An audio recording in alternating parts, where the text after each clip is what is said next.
वडोदरा शहर में कल रात को एक हिंसक घटना हुई। दरअसल फतेहगंज इलाके में कल हाथापाई हुई थी और इस घटना के वीडियोस भी वायरल हो रहे थे। तब पुलिस इस मामले में हरकत में आई और गिनती के वक्त में ही सीसीटीवी फुटेज के बिना पर फतेहगंज पुलिस की ओर से 5 आरोपियों की गिरफ्तारी कर ली गई, जिसके बाद 5 आरोपियों की फतेहगंज इलाके में बारात भी निकाली गई। घटना का रिकंस्ट्रक्शन भी किया गया। तब इस मामले में पत्रकार परिषद के जरिए ए डिवीजन के एसीपी धर्मेंद्र चावड़ा की ओर से ज्यादा जानकारी दी गई। ગઈકાલ રાત્રિના 20 જાન્યુઆરી રાત્રિના 10 વાગ્યાના અરસામાં એક જ કોમના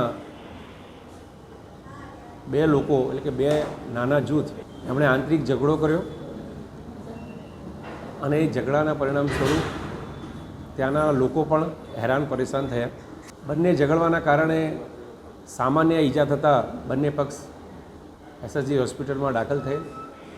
પોલીસ તાત્કાલિક અસરથી સ્થળ ઉપર પહોંચી ગયેલ। તેનું કારણ પોલીસે જાણવાનો પ્રયત્ન કરેલો, જેમાં હકીકત એવી છે કે 3-4 દિવસ અગાઉ ફતેગંજ પોલીસ સ્ટેશનની હદની અંદર એક ફરિયાદ રજીસ્ટર થયેલી કે જેમાં નવાયાર્ડ વિસ્તારના અઝરખાન પઠાણ એમનો પોતાનો ભાણિયો ગોરવા વિસ્તારના સમીર ખાન પઠાણ સાથે અવારનવાર ફરતો હોય, જેથી આ અઝરખાને સમીરને ઠપકો આપ્યો હતો। તે મતલબે 3 દિવસ અગાઉ સયાજી ફતેગંજ પોલીસ સ્ટેશનની અંદર સામાન્ય મારામારીની ઘટના ઘટેલી, જેના કામે પોલીસે જે તે વખતે 4 આરોપીઓની ધરપકડ કરેલી। આ ધરપકડ કર્યા બાદ આ આરોપીઓ ફરી પાછા ગઈકાલ રાત્રિના આ જ ફરિયાદ પક્ષ સાથે કે તે મારા વિરુદ્ધમાં ફરિયાદ કેમ કરી એના અનુસંધાને જૂના ઉડા સર્કલ રોડ ઉપર રાત્રિના 10 વાગ્યાના અરસામાં ઝઘડો કર્યો।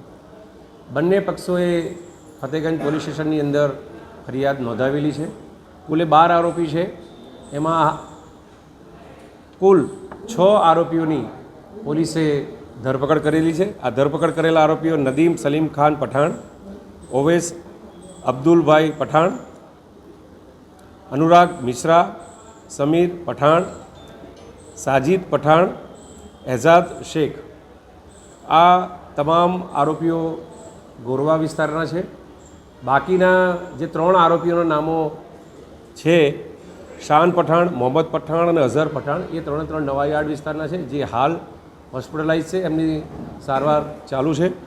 आ गुना पाछळ एमणे जे पण गाड़ी वापरी है ए 4 व्हीलर एट्रोस कार पण पोलीसे कब्जे करेली है। 2 व्हीलर वपराई है पण ए पण एनी कब्जे करवानी कार्यवाही हाल चालू है। जे लाकड़ी, चप्पू, पाइपनो उपयोग कर्यो छे, बेल्टनो उपयोग कर्यो छे, ए पण पोलीसे कब्जे करवानी कार्यवाही हाल चालू है। कोईपण आरोपीने कोई परिस्थितिमां छोड़वामां नहीं आवे। सख्तमां सख्त कार्यवाही करीशुं। एमनो भूतकाळ આપણે તપાસી રહેલા છે। એમાં માત્ર એક જ આરોપી એવું છે કે જેના વિરુદ્ધમાં અગાઉ ગુના રજીસ્ટર થયેલા છે। બાકીના આરોપીઓના વિરુદ્ધમાં ગુનાહિત ઇતિહાસ દેખાતો નથી। जुड़े रहने के लिए हमारे YouTube चैनल को सब्सक्राइब करें और नई वीडियो की नोटिफिकेशन के लिए बेल आइकॉन को दबाएं।